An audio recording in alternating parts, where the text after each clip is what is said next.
Morning friends, কেমন আছো তোমরা সবাই? আশা করছি যে যেখানে আছো ভালো আছো, সুস্থ আছো, আর আমিও খুব ভালো আছি। তো আরেকটি নতুন ব্লগে তোমাদেরকে সবাইকে স্বাগত জানাই। আশা করছি ভালো লাগবে, আর ভালো লাগলে লাইক, শেয়ার, কমেন্ট, সাবস্ক্রাইব অবশ্যই করো। তখন ঘড়িতে বাজে 11:15। দেখো, আমার আর মাম্মামের তো চান হয়ে গেছে, আর ছোট মাম্মামের আগেই করিয়ে দিয়েছি। ছোট মাম্মাম ঘুমিয়েছে বলে একটু এই যে রোদে বসেছি। তাও অনেকক্ষণই রোদে বসেছিলাম। আজকে মাম্মাম অনেকক্ষণই টাইম দিয়েছে আমাকে, ছোট মাম্মাম, তাই অনেকক্ষণ একটু রোদে বসতে পেরেছি। তা আজকে মাথায় শ্যাম্পু করেছিলাম, অনেকদিনও বা করা হয়নি শ্যাম্পু, তো মাথায় তেল দিয়ে রেখেছিলাম। তাই ভাবলাম যে ছোট মাম্মাম যখন ঘুমাচ্ছে তাহলে শ্যাম্পুটা করেই নিই। তো এই যে শ্যাম্পু ট্যাম্পু করে, আজকে রোদটা ভালোই উঠেছিল, তাই এই যে দুজনে বসে আছি। বড় মাম্মাম এই যে খেলছে দেখো, আর আমি যে বসে আছি। চুলটাও শুকিয়ে গেছে হালকা হালকা করে।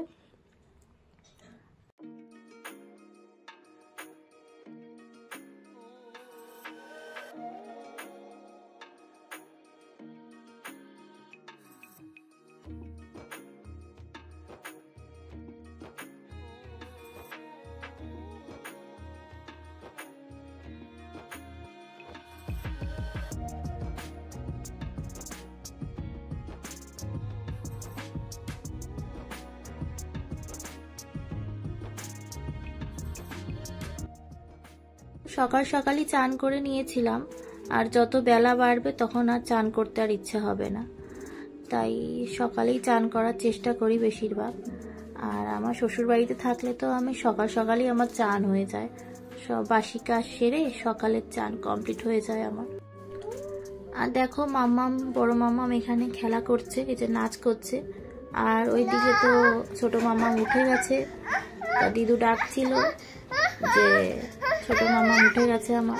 তো এসে ছোট মাম্মামকে এই যে কোলে নিয়ে বসেছি, আর এখানে দিদিভাই নাচ করছে, দিদিভাই বোনকে নাচ দেখাচ্ছে আর গান গাইছে। তারপরে ছোট মাম্মামকে খাইয়ে তারপরে আমি বড় মাম্মামকে খাওয়াবো। বড় মাম্মামের তরকারি আজকে মাছের ঝোল করেছে দিদু, তা সব রকম সবজি দিয়ে, জানো তো মেয়ের সব রকম শীতেরই সবজি দিয়েই মাছের ঝোলটা রান্না করি, তো সেইভাবে তার দিদু করেছে। তার দিদুর রান্নাটা আরও টেস্টি হয়, আর আমার মেয়ে তার দিদুর হাতে রান্নাটা খেতে ভালোবাসে। মাম্মামের থেকেও তার দিদু বেশি টেস্টি করে রান্না করে, তো সেই জন্যই।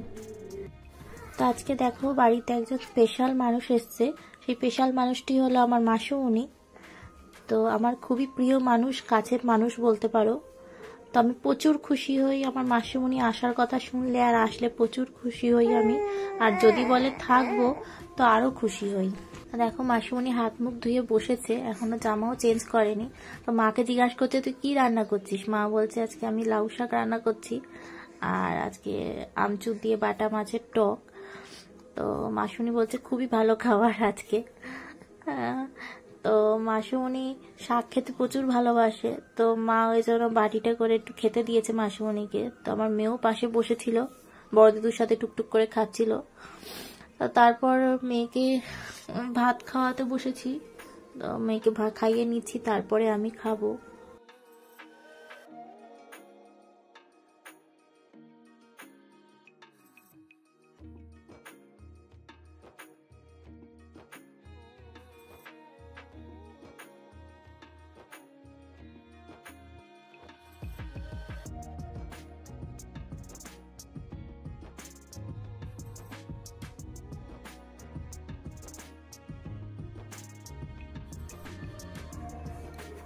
আর ভিডিওটা কন্টিনিউ করা হয়নি, তো শুয়ে গেছিলাম। মেয়েদেরকে ঘুম পাড়িয়ে আমি নিজে একটু শুয়েছিলাম, শুয়ে টুয়ে উঠে গেছি, তাও সন্ধ্যা হয়ে গেছে। তো মাম্মাম এখন একটু বেরোবে তার দুই দিদুর সাথে, একটু দাদুর দোকানে যাবে, তো সেই জন্যই মাম্মামকে রেডি করিয়ে দিচ্ছি।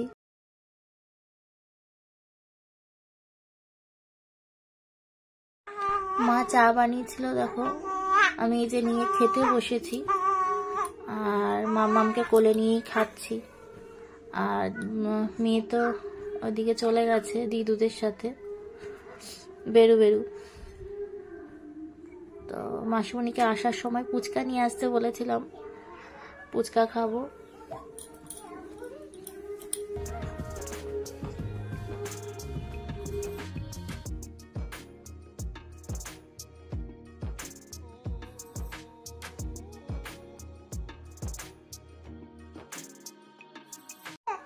Good morning friends. তা কালকে রাত্রে ভিডিওটা কন্টিনিউ করতে পারি। আজ হচ্ছে সোমবার, তো এখন থেকেই ভিডিওটি স্টার্ট করছি তোমাদেরকে সঙ্গে নিয়ে। তো এখন একটু রাস্তায় হাঁটতে বেরিয়েছি, উঠেছি সকাল 6টা, তো এখন ঘড়িতে বাজে 6:30। তো একটু রাস্তায় হাঁটছি, এখনো ব্রাশ করিনি, ব্রাশ করবো একটু পরে। তারপরে মাসিমণি তো বেরিয়ে যাবে সকাল সকাল, তো 8:30 8টার দিকে বেরোবে হয়তো। তো মাসিমণি এখনো ওঠেনি, শুয়ে আছে। তো মা চা বানাবে, ব্রাশ করে গিয়ে খাবো।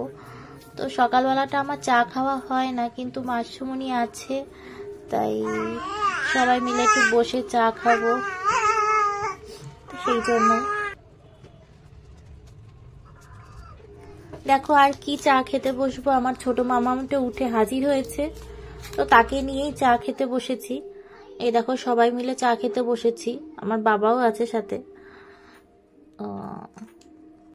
তো আমার মাসিমণি দেখো রেডি হয়ে একেবারে চা খেতে বসেছে, কারণ 8:30 না 8টার দিকে বেরিয়ে যাবে, তো ওই জন্যই। আর তারপর বড় মাম্মাম ঘুম থেকে উঠেছে, বড় মাম্মামকে সোয়েটার পরিয়ে চুল বেঁধে রেডি করাবো, তারপরে ব্রাশ করাতে নিয়ে যাব।